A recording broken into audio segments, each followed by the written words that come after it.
minuit et donc on vient d'arriver à la frontière entre la Zambie et la Tanzanie. Et donc là c'est un gros bordel, il y a des camions de partout, on est un peu crevé avec toute cette route. Ensuite, si on a de la chance, récupérer un train, le Tazara qui est le train qui traverse toute la Tanzanie et dont les parcs nationaux. Donc il est assez long, il met 3 jours pour arriver à Dar el Salam, mais je pense que ça vaut le coup de le faire plutôt que d'aller en bus. C'est beaucoup plus vite, mais les routes sont pourries. Et là surtout on sera dans un petit train, si on a de la chance, vu qu'on n'a pas réservé à l'avance, avoir une première classe et avoir un train couchette quoi. Personnellement je trouve que en 3 jours ça fait un peu Pékin Express. Ouais, là on a fait Pékin Express, clairement je pense qu'on peut s'inscrire, on gagne direct. Franchement sûr. Bon voilà. Direction le poste frontière. Donc ça y est, donc là on est... Donc ça y est, là on est à la gare de Mbeya, donc on attend notre train qui devrait arriver d'ici 2 heures environ. Donc là on a quand même fait un long périple puisqu'on est parti de Livingstone donc en bus. On a donc mis environ 8 heures de route pour arriver à Lusaka. On a ensuite dormi donc une nuit à Lusaka, puis on a pris un autre train. Le train qui a mis environ entre 16 et 18 heures pour arriver à la frontière, donc à la frontière de la Tanzanie, de la Zambie, donc à Toudouma. Et ensuite, nous avons pris un bus pour arriver à Mbeya, où nous avons dormi une nuit. Donc là, on attend le train pour rejoindre Dar el Salam. Donc on a environ, je crois, 36 heures de train. Et donc, voilà, là on attend. Il arrive environ 20 heures, il est 18 heures. Et puis, on attend. Donc voilà à quoi ressemble la gare de Mbeya.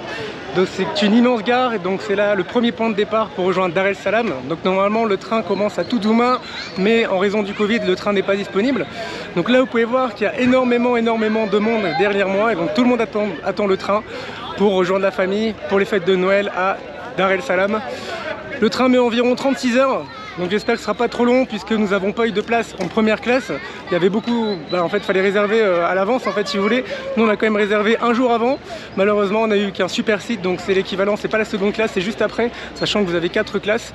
Donc j'espère que les sièges vont être confortables et qu'on pourra passer un excellent voyage. Donc ce qu'il faut savoir c'est que le Tazara traverse le safari en fait traverse toute la Tanzanie, donc l'avantage de prendre le Tazara c'est un peu plus long que le bus, mais vous pouvez voir essentiellement des animaux, toute la savane en fait, donc c'est génial. Et en espérant que ce soit un bon voyage. On est dans les bagages et puis on attend le train.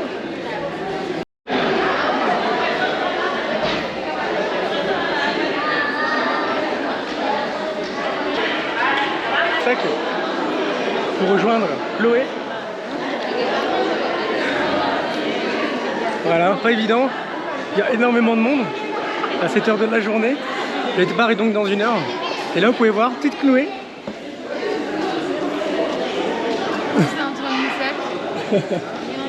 nous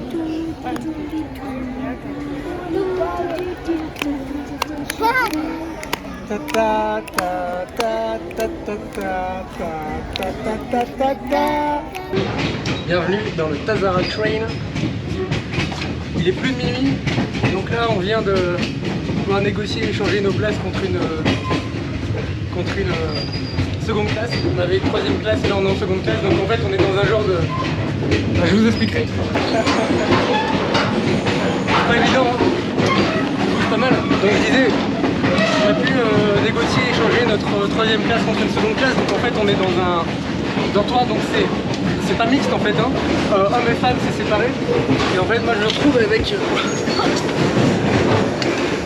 de gens que je connais pas, ils font la fête en fait, donc à mon avis je vais passer une bonne soirée. On verra bien. Allez. Yes. Very nice.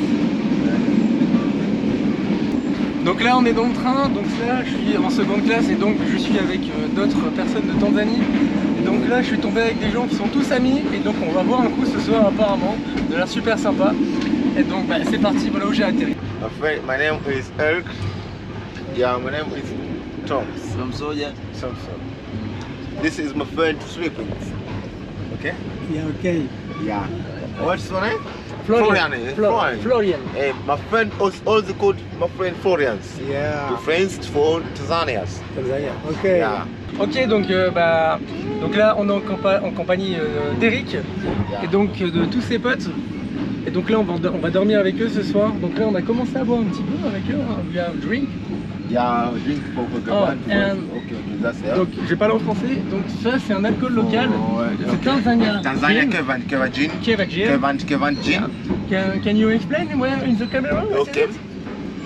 This is Tanzania for Keva Gin with the alcohol of 75 alcohol. You are what my friend is Toms.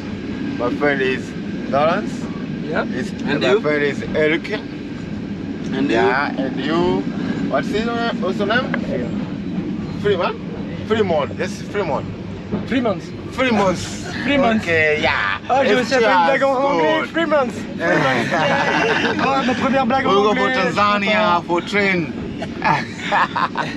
Yeah, he's my friend Yeah. in the train.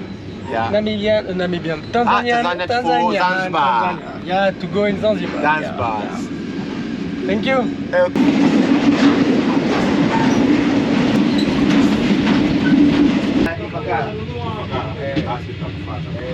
En fait là, on est en seconde classe, on n'est pas en première classe et la différence en fait c'est que vous avez 3 lits de chaque côté. Et donc là nous on est forcément en fait les secondes classes sont pas mixtes. Donc là on est avec des personnes qu'on connaît pas, donc Chloé est de l'autre côté, moi je suis juste ici.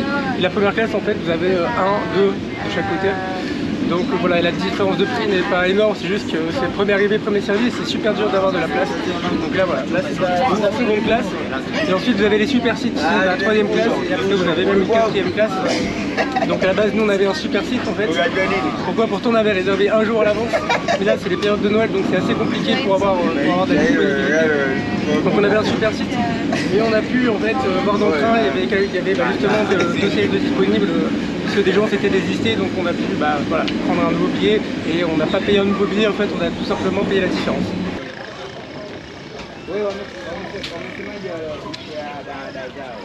Le financement et la construction donc, a été en partie prise en charge par la République populaire de Chine de l'époque, donc sous le régime de Mao. Donc les travaux ont duré à peu près plus de 6 ans et ont mobilisé 50 000 ouvriers chinois et 60 000 ouvriers africains.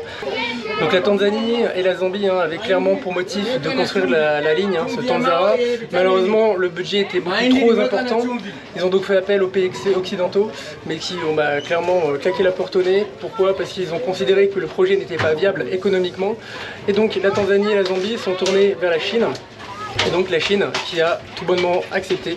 Et à l'époque du régime de Mao. Donc la Chine, souhaitant étendre son influence en Afrique, a tout bonnement accepté la proposition et a proposé une solution clé en main pour financer le projet. La Chine accepte donc de faire un prêt sans intérêt, un prêt de 988 millions de yuan et remboursable sous 30 ans. Donc ce qu'il faut savoir, c'est que les gouvernements zambiens et tanzaniens ont décidé de mener ce projet. Pourquoi? Tout simplement parce que en fait, la Zambie est enclavée donc, dans une zone qu'on appelle la Rhodésie et de l'Afrique du Sud, tous deux dirigés par des gouvernements à minorité blanche. Cette ligne de chemin de fer a permis à la Zambie d'avoir une route commerciale et donc d'être indépendante et sans devoir transiter par ces pays qui sont à domination blanche. Il faut savoir qu'en fait la Zambie, elle, exportait beaucoup, donc notamment de ceintures mais aussi du cuivre.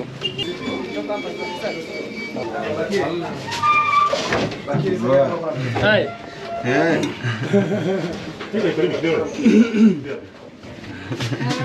It's my friend. Our friend. Les voisins de chambre. Oh, il passe bien. Il est passé pile dans le cadre. Oh, vous avez vu, j'ai pris, comme je vous avais dit, j'avais acheté des tours Eiffel sur Amazon. Elles sont là. Je les ai offertes à mes 2 voisins.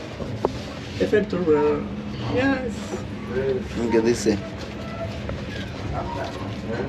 Yes.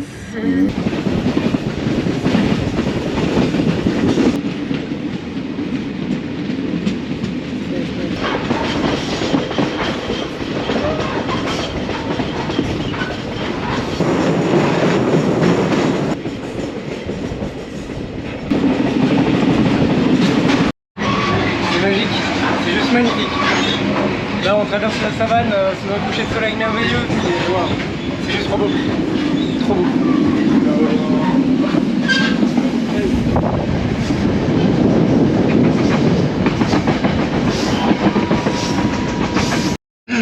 Petite pause, on va descendre. Hop. et on va aller acheter à boire, je pense. Donc en fait, ce qui est bien, c'est que bon, il y a déjà, il y a des boissons, il y a un bar et tout dans le bar, mais il y a quand on passe dans des villages, dans des stations, il y en a qui viennent donner à manger des collations. C'est un petit peu moins cher que dans le train. Donc faisons des économies. Plus on fait d'économies, plus on voyage longtemps. Donc là, c'était, vous avez vu, c'était le restaurant. Allez, on avance. Petite visite, donc il n'y a pas trop de monde. Donc là, on est dans le restaurant. Et là, le bar. Juste là. Ouais, le train est très long quand même. Hein. Ça, il est très long.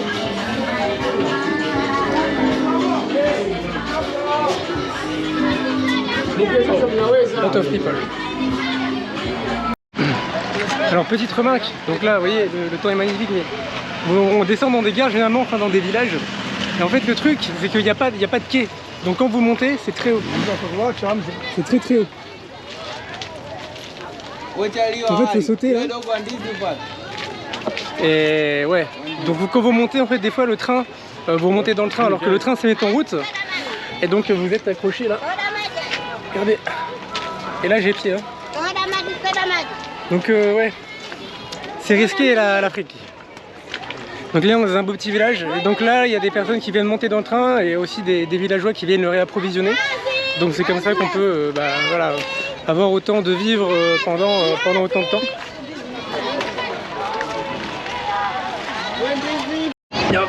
Oh.